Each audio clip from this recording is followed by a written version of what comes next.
The invaders we called the architects didn't believe in the mess of traditional warfare. They didn't want the bloody glory of a trench fight or the screaming chaos of an aerial dogfight. They wanted a clean slate. They arrived in orbit and released the nanopurge, trillions of self-replicating microscopic machines that descended like a shimmering silver fog. It wasn't a weapon you could hide from.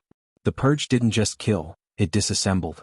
We watched through satellite feeds as entire divisions of tanks were turned into mounds of gray dust in minutes. We heard the screams of soldiers as the air they breathed turned into a swarm of tiny saws, shredding them from the inside out. To the architects, we weren't enemies to be conquered. We were a biological contamination to be scrubbed from the surface of their new world. The fall of the eastern seaboard was silent. No explosions, no gunfire. Just a silver mist that rolled in from the Atlantic, leaving nothing behind but barren rock and dead, gray silicon. The architects thought their gray goo was the ultimate endgame.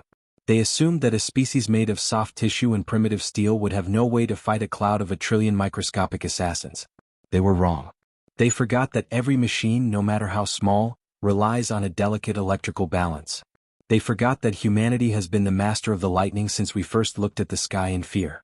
We created the 22nd Electromagnetic Response Unit. The Stormbringers. We don't use bullets. A bullet is useless against a fog. We don't use lasers. A laser only hits a single point. Instead, we turned our bodies into the centers of localized electromagnetic storms. We wear Tesla frames, massive unpainted copper suits lined with high-output capacitors and liquid-cooled transformers. We don't carry rifles. We carry arc poles, heavy-duty conductors that act as lightning rods for the fury we generate. We don't just fight the purge. We incinerate it. We turn the air into a high-voltage kill zone where no machine, no matter how small, can survive the surge. I am Commander Volt Kincaid.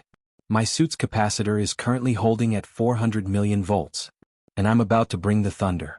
The mission was the defense of the Chicago Forge, the last remaining heavy manufacturing hub on the continent. The purge had gathered into a massive megavortex, a silver tornado 5 miles wide, aiming to dissolve the forge's primary reactors and leave the resistance in the dark. Capacitors to stand by. Grounding spikes at the ready. Let the fog come to us. I roared into the comms.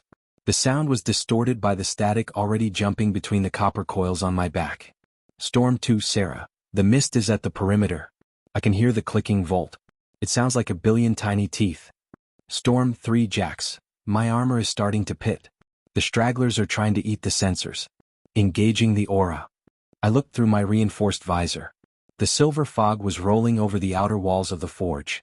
It didn't move like weather. It moved like a hungry animal, tendrils of mist reaching out to taste the steel of the barricades.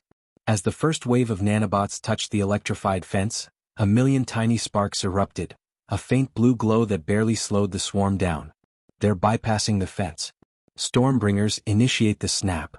I slammed my arc pole into the metal floor. Crackdoom. The world didn't just light up. It became a strobe light of pure, unbridled energy. The Tesla frame on my back erupted with branching arcs of blue-white lightning, jumping from my copper shoulder plates to every metal surface within 20 meters. The silver fog didn't just dissipate, it exploded.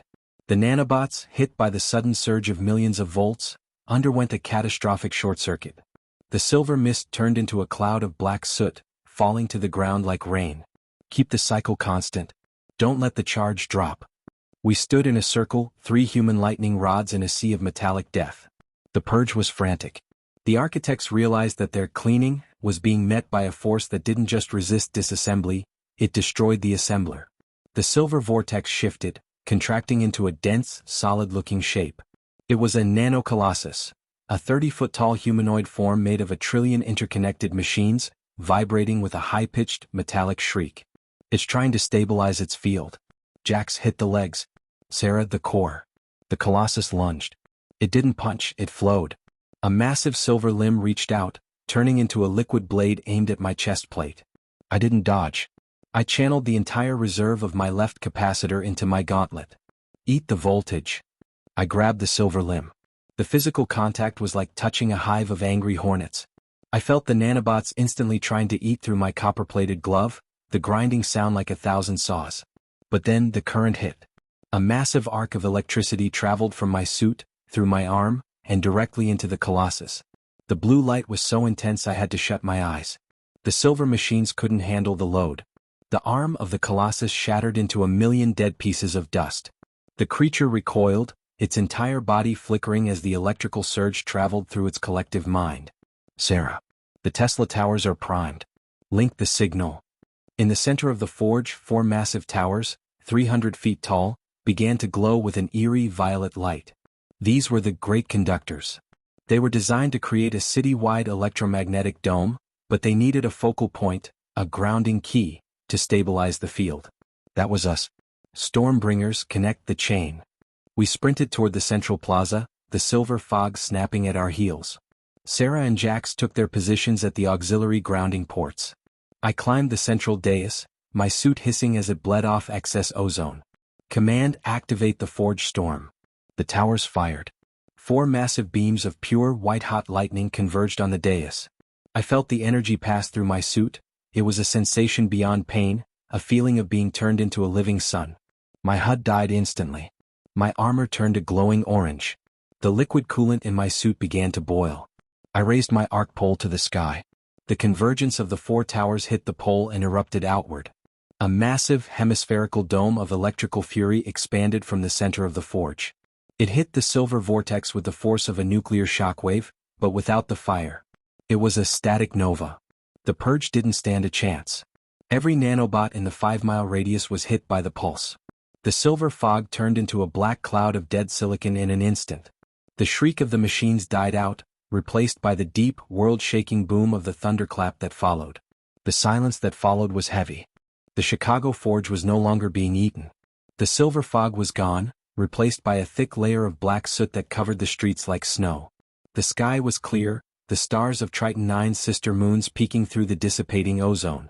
I fell to my knees, my suit's copper coils glowing a dull, dying red. My ears were ringing and my skin felt like it was still arcing, but the forge was standing. Sarah. Jax, talk to me, I rasped, my throat dry from the ozone. I'm here. My suit is welded to the floor Volt, but I'm here. Still standing. The forge is still humming. The reactors are safe.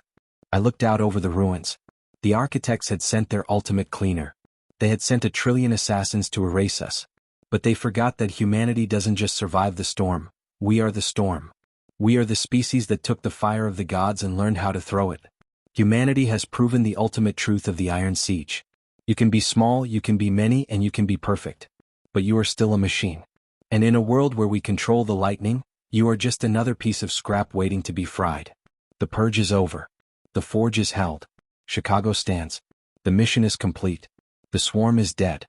Now, someone get me out of this suit. I'm starting to feel like a battery.